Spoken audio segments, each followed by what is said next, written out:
At syempre mga amigo, gusto ko ipakita sa inyo yung ginaranas namin araw-araw. Ang hirap. So, ayun na po. Mag-aantay tayo doon. Tatawid tayo. So, Maring Jessica, ang iyong team ay naligaw. Scary mo. Maring Jessica. Welcome to Japan! Bawal sumigaw!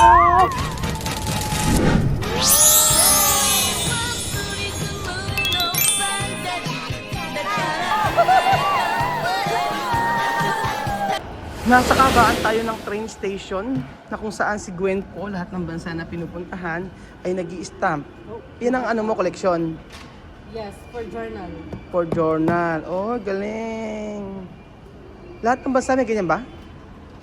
Mostly. Nung nag-Taiwan tayo, meron. Meron din. Oh. Dito din yung Taiwan ko before. Yes po mga amigo. Saan tayo punta? Aki? Kabar.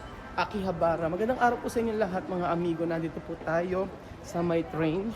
At don't forget itong ano natin. So, Akihabara ang ating destination ngayon. So for today's video, nandito po tayo. At kita nyo po si Kylie, ang kanyang OOTD ay isang napakasimpleng estudyante, habang si Chuchen ay isang estudyante na napapagod agad. At si Kuya Belgian, ba't may militar tayong kasama? Saan ang laban, Kuya? North Korea. Uy, North Korea daw si Belgian. Si Tito Bel. North Korea daw siya. Ikaw, ano? South Korea. Ano gagawin mo kay Kuya Belgian? South Korea. Ano gagawin mo kay Tito Bel? Laban din ako. Makapaglaban sa'yo? Ano gagawin mo? Tito Bel mataba yun. Di na chen niya putok ko. Puputokin daw niyo dyan ni Tito Bel. Dami, alam naman. Ayan po. At si Maring Jessica Soho, lumipad na naman. Kasama ang team, manananggal na. Panayalipad. Si Chucha hindi pa nagsasalita hanggang ngayon. Sabi sa comments, ay si girl, hindi pa rin nagsasalita. Sabi gano'n. Ay, parang mga artista si, ay Angelina Joe. Jones, Jack and Jones. Ayan na pa mga Angelica Jones. Hindi Angelina. Hoy, Angelica Jones. Ay, yung mabila pa no. So pupunta po tayo sa may station. Saan tayo pupunta? Akihabara. Nasa Akihabara station po tayo. At meron po tayong pupuntahan. Meron po tayong pupuntahan sa lugar na ito. Ayan po, hirap na hirap si Maring Lelde ninyo. So bawal ang bata sa escalator. Oo. Bawal daw ang bata. Pero pwede naman dali ng escalator. Ayan po mga amigo.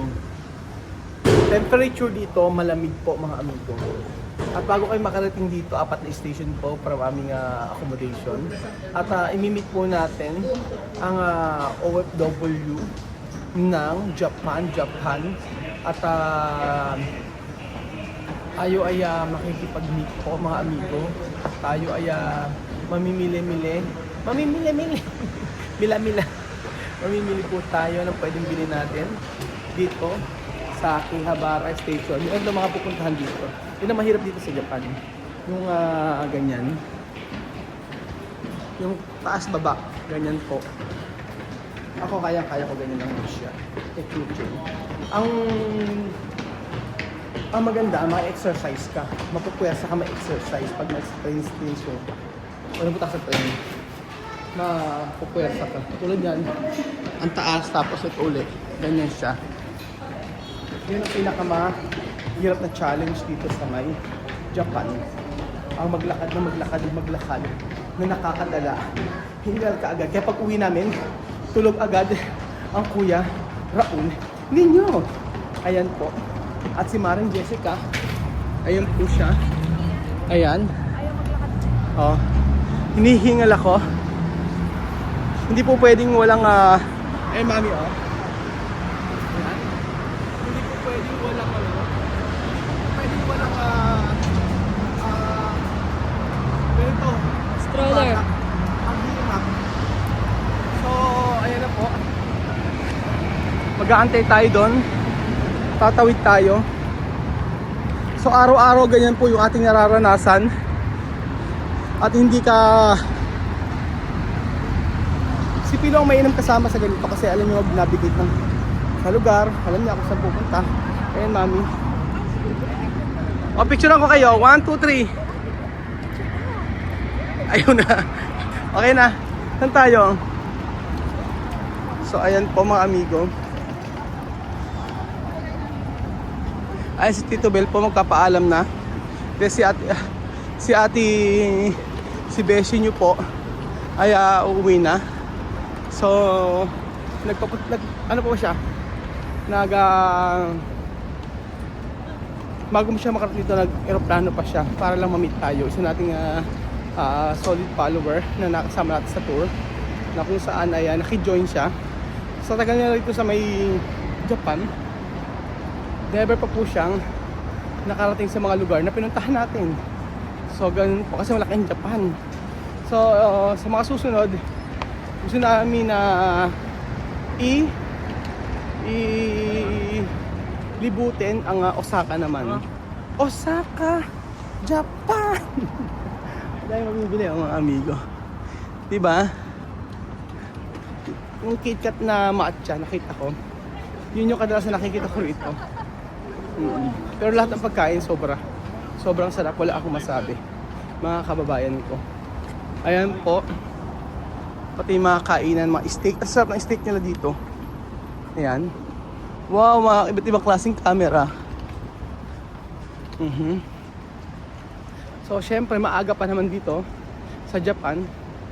Napansin ko rito, bukod sa malinis, ang mga Hapon ay mahilig bisikleta. Ang bisikleta nila ay naka-insured, naka-rehistro. Dapat ganoon po mga amigo. So, mas priority ng bisikleta. Kaya ang daming matatanda rito na hindi nagkakasakit at talaga namang maayos ang kanilang mga pangangatawan. Tingnan niyo po, welcome po kayo sa Mailog Pasig. Ang ilog na para sa mga Pilipino. Ilog Pasig. Na napakaganda. Walang dumi. Ayan po. May mga koi fish na paborito ni Tito Bel. Maganda talaga siya. O, para ka lang nasa LRT. Yan po mga amigo. Look! Diba? Sobrang ganda ng lugar na ito. Oh, amazing. So ayan po, naliligaw tayo. Hindi mabasa ng Pilo. Oh, sorry. So ito muna kayo. Picturean ko kayo, dalian nyo habang nag-aalis si Pilo. Ang ganda ng view. Please. Oh. Jessica Toho. Jessica Toho. Ay, ang ganda. Ang ganda. Jessica Toho. Di ba Toho pangalan mo talaga? 1, 2, 3. Ang ganda. Wow. Paano kung hindi ako kasama? Oo. Natago ko yung pisngi ko, medyo mataba. At syempre mga amigo, gusto ko ipakita sa inyo yung dinaranas namin araw-araw mula na nag-tour kami. Aha. Bakit po? Kasi po, sobrang mahal kapag ikaw ay nag-rent ng car. So usually, ang ibang mga ano dito ay nag-trade talaga. Lahat ng mga nagpupunta rito.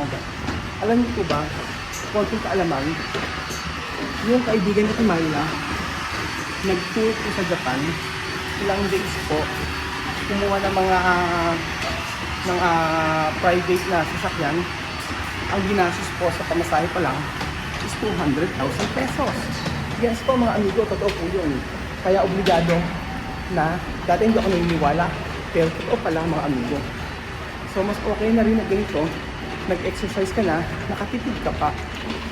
Tapos, mga amigo, alam niyo po ba na ang ginastos namin sa pamasahe is like 3, 6, 9, 12, 15, nakaka 15,000 pesos na po kami sa loob ng ilang araw. So meaning to say, ang laki ng tipid namin. Yes. Tatanungin natin si Sharon, si Matcha, si Myla. Matcha, yung kaibigan mo na nag-tour dito, sabi mo naka 200,000 pesos sa pamasahe kasi nag-rent ng car. Yes. Okay. Ay, kaya sila for the whole, Ilang araw yon? siguro mga, parang 2 weeks. 2 weeks yun. Sa 2 weeks, talaga naka 200,000 sila sa pamasahe pa lang. Totoo naman, kasi tayo pa Dito lang, yung Oo. dito. Yung private, Oo. hindi nag-train. Oho. Eh tayo nga, nag-train na tayo, kaming 5, pa 20,000 na kami eh. O diba? Oo. Kamusta naman ang kumikinang-kinang ang suot? Yes. Okay. Laban na laban yung outfit. Sigurado makakahanap ka na yan, boyfriend. Nananawagan po. Nananawagan po siya. Bigyan daw siya. So, sa train po mga amigo, dapat po, nasa gilid lang po kayo. Hindi po kayo pwedeng gumitna pagka hindi kayo naglalakad. Si Chuchen po. Chuchen, asan ang map ng Saudi Arabia? Asan ang Saudi? Okay, asan ang Turkey? Asan ang Cambodia? Oo, ituro mo naman ang Israel. Ituro mo naman Israel. Abutin mo naman ito. Pag naabot mo, meron kang laruan sa akin. Okay. Shake! Bari-bari dansa! Shake! Paano yung sa school? Paano? 1, 2, 3. Shake! Paano yung sayo mo? 1, 2, 3. Shake! Bari-bari dansa! Shake! Bari-bari dansa! Shake! Bari-bari dansa! Dana! Gabi sa school? Nag-perform sila sa school. Yung nag-perform nila sa school. Oo. Ulit natin, oh. Para mabilang kita ng toys sa Mario, sasayaw ka ng shake, bari-bari dansa. 1, 2, 3. Shake, bari-bari dansa. Shake, bari-bari dansa. Shake, bari-bari dansa. Tananan. Alright. Appear. O, diba? Abot niya. So, ganito po mga amigo sa train station na kung saan yung ating navigator na si Pilo ay naliligaw. At alam niyo po ba, mga amigo, dito sa Japan, napakaraming mga bendo machine. So, gusto kong bumili ng aabot ba ang 100 ko? Libre mo naman ako, anak. Isang ano lang. Ilibre mo ako ng isang gusto ko ng Tropicana juice. 60. So, babalik sa taas. Okay. So, naliligaw po tayo mga amigo. 2 beses na po kami bumaba. Pero naligaw po kami. Ayan. 60 lang. Okay. Ang gusto ko ay for a change. Ano yung Kirin? Lemon? Water. So, water ang gusto nila. Alam ba, Kylie? Amino. Kailangan natin ng energy drink. Siguro ito gusto ko. Ayan. Iced tea. Oo, sige. Kulang.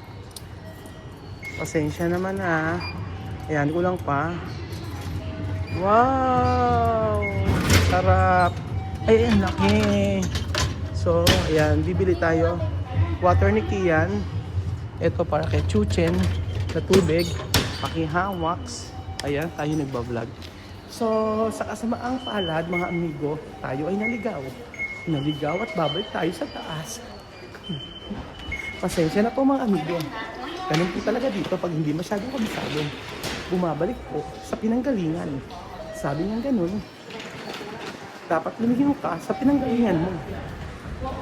At tayo iinom. Nasa gilid po ako. Titikman natin itong fruits iced tea. Ano ang lasa ng fruits iced tea? You will check kung ano ang lasa nito. Nakita niyo po ba si Kuya Raul? Hindi na po masyadong sumisigaw. Sarap.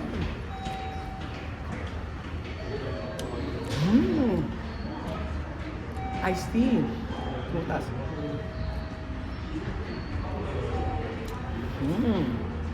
Refreshing. Sarap, sarap. Okay na po tayo mga amigo. So, Maring Jessica, ang iyong team ay naligaw. Scary move, scary move. Maring Jessica, ang iyong team ay naligaw.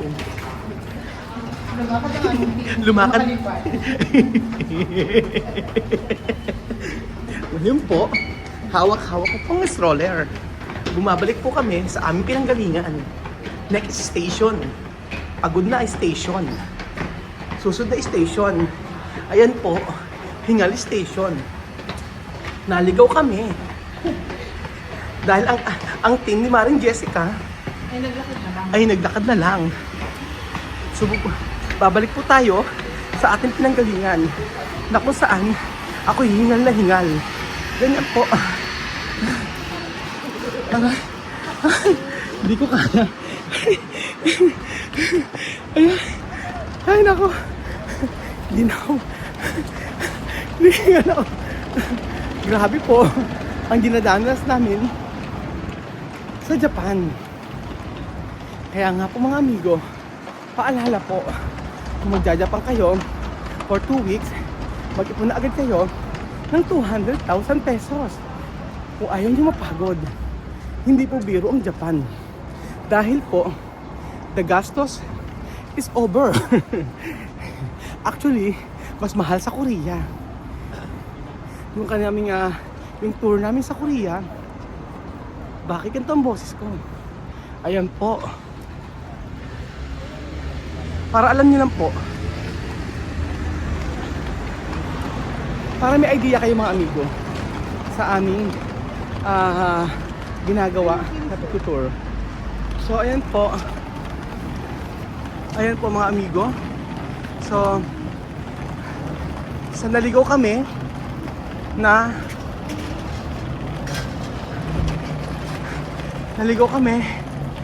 buti na lang uminom ako ng prutas. Pero kahit na naligaw kami, pag nakita nyo naman ang ganito klaseng lugar, ang sasabihin nyo na lang, okay lang.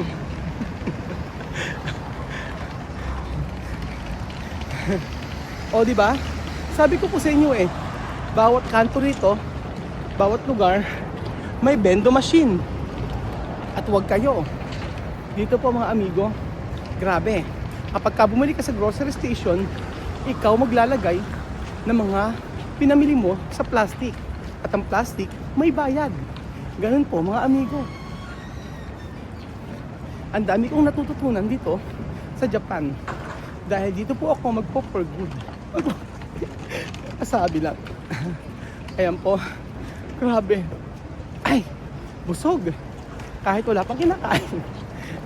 Totoo yun. Nagulat ako, bumili kami sa grocery store. Tapos, kami ang pinag-plastic ng mga gamit namin. Tinatanong kami kung magbibili kami ng plastic. Sabi namin, yes. So, alam niyo na po yung dinadanas namin. Pero, enjoy naman. Walang pagsisisi. Hindi, actually, siyempre, kailangan magtipid. Pag nasa ibang bansa ka, kailangan na gumastos ka rin ng wise. Hindi po pwedeng arya ka ng arya. Diba? Hindi po pwedeng gumastos ka ng gumastos. Siyempre, ano naman yung dapat ma-experience mo rin na parang lokal. Ganun po, mga andito. Pero sobrang ganda. Nakaka-amaze ang Japan. Tingnan nyo po. Matcha, please naman. Paki-picture ako. Maring Jessica, salamat naman. Ayan. Ayan po. May sasakyan. Ay, bilisan mo kasi. Maring Jessica, may sasakyan sa likod. Na-accident ka.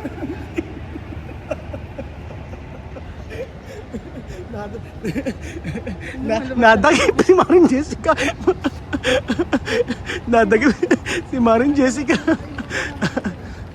At ang mga bahay dito ay nakikita niyo po ba? Isolated. Isolated. Ayan. So ayan po mga amigo. O, doon yung dami mga ano dito, mga vending machine. At bawat, dito sa syudad, bawat ano, may mga magbibilang, sushi, 11,000 ang sushi, mga amigo. So, more or less, like, mga 400 pesos. Maring Jessica, iniwanan mo ang tubig. Grabe. Ayan. Ano to? Kung pwede mo kapalit. Ano? Kala ko, kailangan na magkapalit ng pera. Kasi yung sa airport pa lang magpapalit na kayo ha ng pera niyo. Kasi airport pa lang ng Pilipinas sa magkapalit na kayo ng yen. Pagpunta kayo dito. And then syempre tumatakbo ako. Ayan. Dahil ayan na po. So ayan po mga amigo.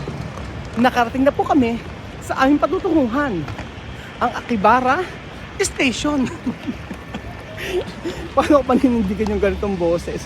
Ang bihirang patis. Ay nako. Diba? Pero amazing. Iba ang Japan. Ang daming Starbucks. At kaya lang, ang pinaka napansin ko talaga dito, kailangan mo maraming budget pag nagpunta ka rito. Hindi po pwede na kaunti. Ibang level ang Japan pagdating sa ano. Dati sa Korea mahal din. Mahal talaga sa Korea. Kaya lang, dati kasi peak season. Pero sa Japan dito, grabe yung mga presyo. Iba din. Pang malakasan po mga amigo. Tapos, pero mabait ang mga Hapon. Ilang beses, nagtanong ako, sabi namin, nagtanong ako, saan ang ano, saan yung lugar na to? Nagtanong ako. Sinamahan ako hanggang makarating ako sa may patutunguhan ko. Ganon mga amigo, mabait nila. Totoo yun. Nagpasama lang ako. Tapos, ayun, sinamahan na ako.